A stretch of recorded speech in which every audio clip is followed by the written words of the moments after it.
Okay, so I've been making bus videos for, well, probably since I started driving a bus, so probably 3 to 4 years. And I've never really explained why I became a bus driver. And I should probably do that because I don't want you guys thinking that from the time I was born, I just grew up wanting to be a bus driver. In fact, this isn't my first career. I was a TV producer before this. And actually, while I was making those videos, I was in fact a TV producer.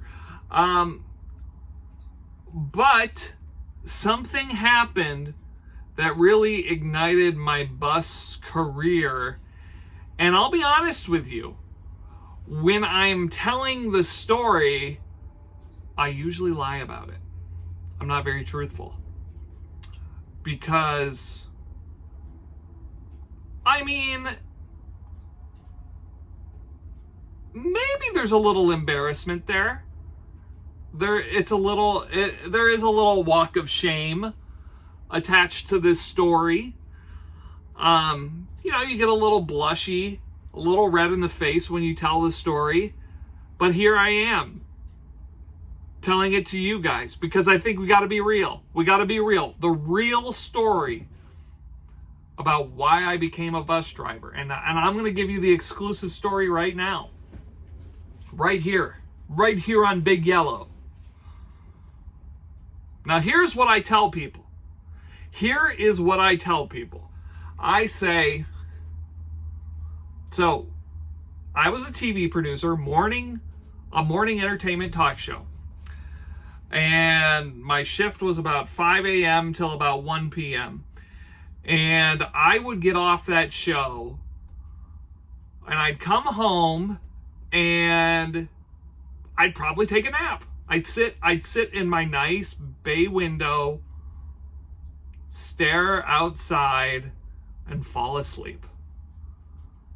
And it was glorious. I enjoyed every second of it. You know what I didn't enjoy later on that night? When I couldn't fall asleep. And then the next day, I'm like, gosh, I am so tired right now. Why am I so tired? And then the next day, and then that day at 1 o'clock, I'd stare out the window in my bay window and I'd fall asleep, cycle all over again.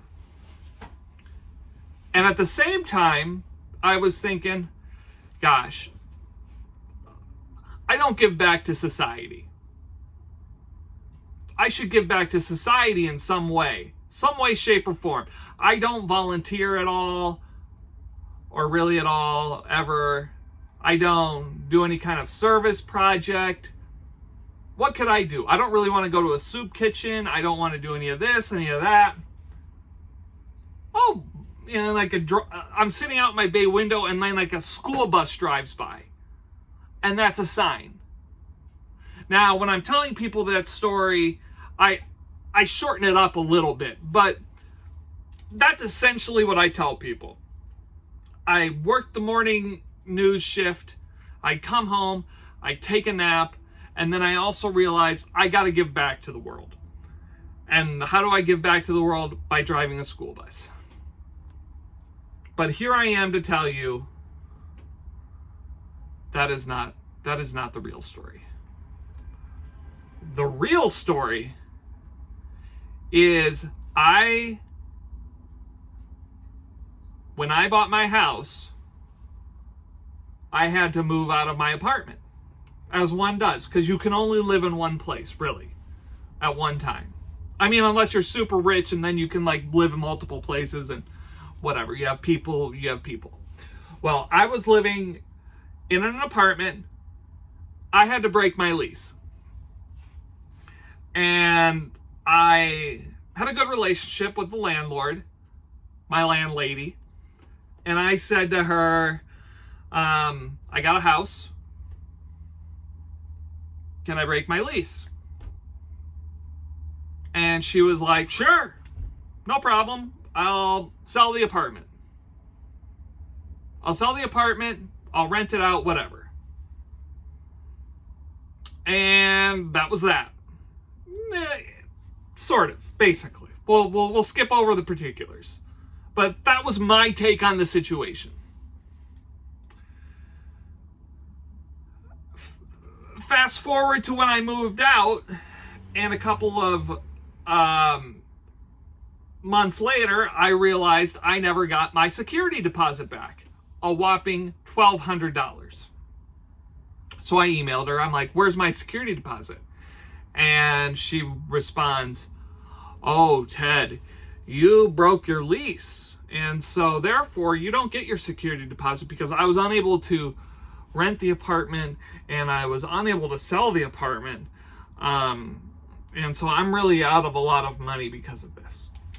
And so that did not sit well with me because she never said anything about that when we were discussing breaking the lease. So I was talking with some friends and lawyer friends, and they were like, oh my gosh, you got to take her to small claims court because this is a slam dunk. You are going to win it. You are just going to do laps around her in small claims court. You guys see where this is going, right? Well, in Minnesota, which is where I am, you can take someone to small claims court and you can like run up the score on them. So it's like $1,200 and then some. So I took her to small claims court. I said it was like $1,200 and then like emotional distress, right? Well, she countersued for not only the $1,200, but like the months that I didn't pay rent. So I'm going for like $7,000. She's going for $7,000, and now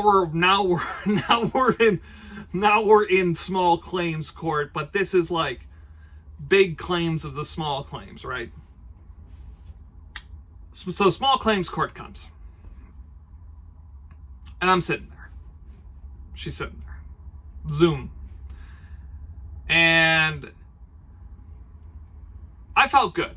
I felt good after the small claims court. I'm like, oh, this was a slam dunk. Oh, we crushed it. We did this. And then I get the notification in the mail. I did not win. And she sort of did not win her judgment. Like, she wanted way too much and then some. So I ended up owing her $1,200. It could have been a lot worse. Now, keep in mind, I owed her nothing. And I took her to small claims court. And at the end of the day, now I owe her $1,200. So as a result of this, I was like, well, I don't really feel like paying this out of my normal salary. So I kind of want a second job where that money is going to come from. And so that second job is going to be driving a school bus. So here we are. And so that is the longer version of it. So my career as a school bus driver came out of a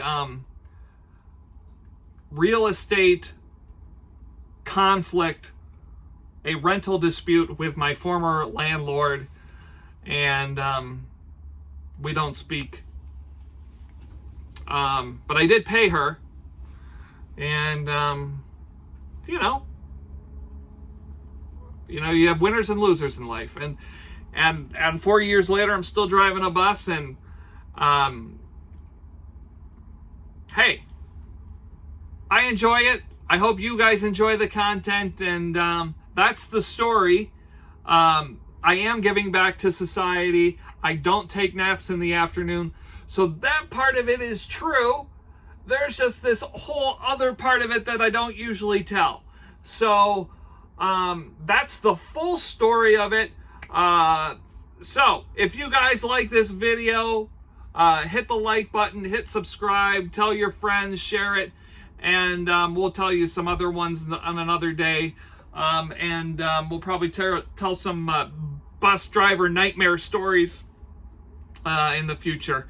But that's it for now. Thank you for watching.